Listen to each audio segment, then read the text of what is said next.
বন্ধুরা, আজকে একটা নতুন রেসিপি নিয়ে এসেছি অনুষা ব্লগ থেকে। একটা কামরাঙার চাটনি করে বানাবো। না, আপনি বানাবেন, আপনি বানাবেন।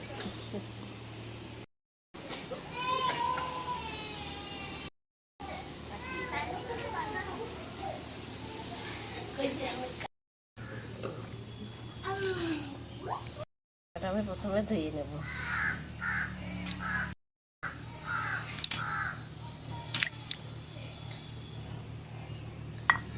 ধুয়ে তুলে নেব।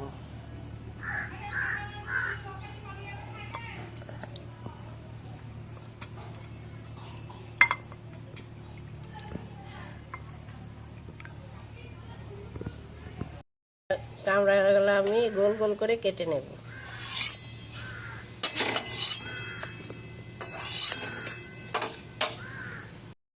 দেখতে ভালো লাগে।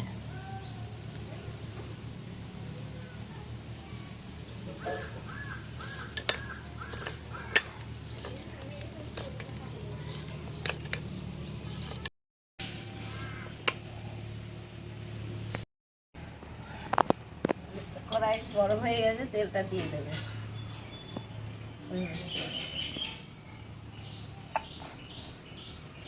এবার ফোড়নটা দেবে, তেজপাতা দিলাম, তারপরে শুকনো লঙ্কার ফোড়নটা দিলাম, দুটো পাঁচ ফোড়ন দিলাম।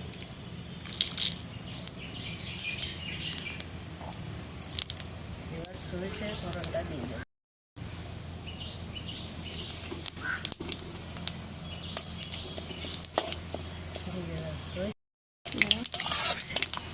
সরিষার ফোড়নটা দিয়ে দিলাম। এবার কামরাঙাগুলা দিয়ে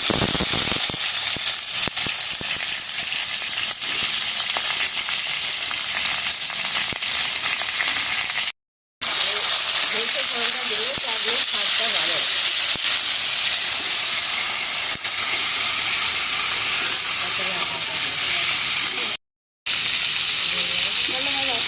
লবণটা লবণটা দিয়ে দিলাম। পরিমাণ একটু কম দিতে হবে, চাটনি তো।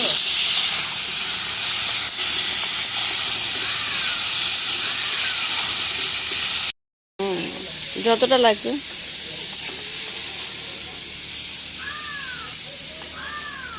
বাড়াতে হবে। চিনিটা দিয়ে দিলাম।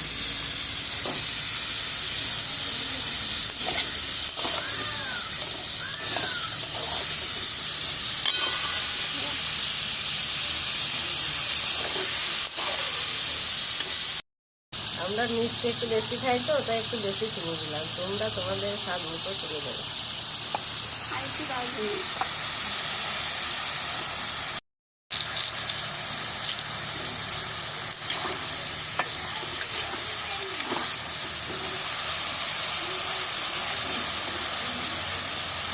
কত জল বেরিয়েছে না, চিনিটা গলছে নাকি? এবার হলুদ দিবা না? তোমাদেরকে আগের দিনে বলেছিলাম আমাদের উনুনে এখানে জল উঠছে, বৃষ্টিতে জলে ভিজে গেছে বলে উনুনে হচ্ছে না, সেই জন্য গ্যাসেই করছি। উনুনটা ঠিক করে তারপর উনুনেই রান্নার রেসিপি করব আমরা। উনুনে রান্না দেখতেও ভালো লাগে, খেতেও ভালো লাগে।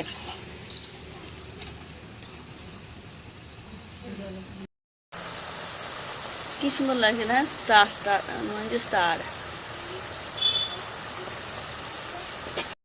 রাঁধুনি চলে আসলো আমাদের। আমাদের বাড়িতে সবাই রাঁধুনি।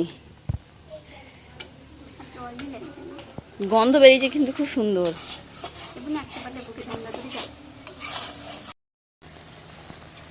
লঙ্কাটা এবার দিয়ে দেবে এর মধ্যে। খুব একটা ঝাল করব না, চাটনি আমাদের ঝাল ভালো লাগে না, হালকা করে, সেই জন্যে দুটো কাঁচা লঙ্কা দিল। এটা একটা কথা, ভাজা মশলাটা এবার চাটনির মধ্যে দিয়ে দেবো।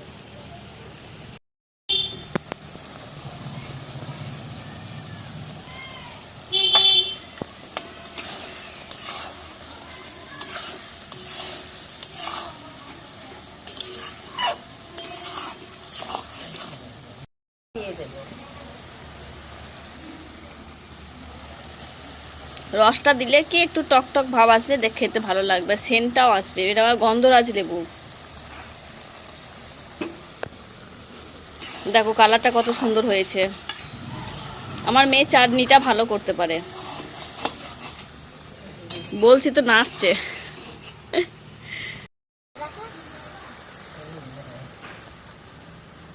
হয়ে গেছে, এবার নামিয়ে নেবে চাটনি। চাটনি হতে বেশিক্ষণ সময় লাগে না। ঢেলে নামাবো। চাটনিটা হয়ে গেছে, এবার ঢেলে দেবো।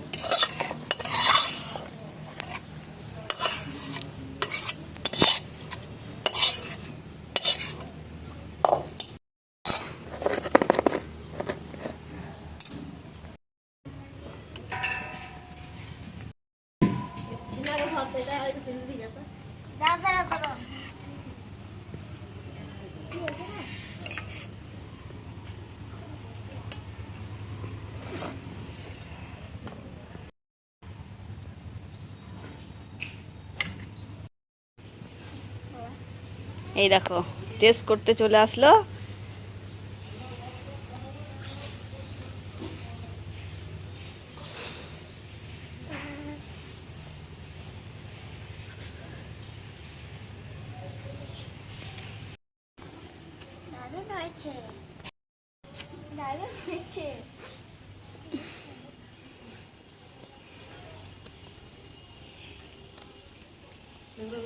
এইভাবে বানিয়ে খাবে, আমাদেরকে একটু কমেন্ট করে জানিয়ে দেবে রেসিপি কেমন লাগলো, একটু কমেন্ট করে জানিয়ে দেবে।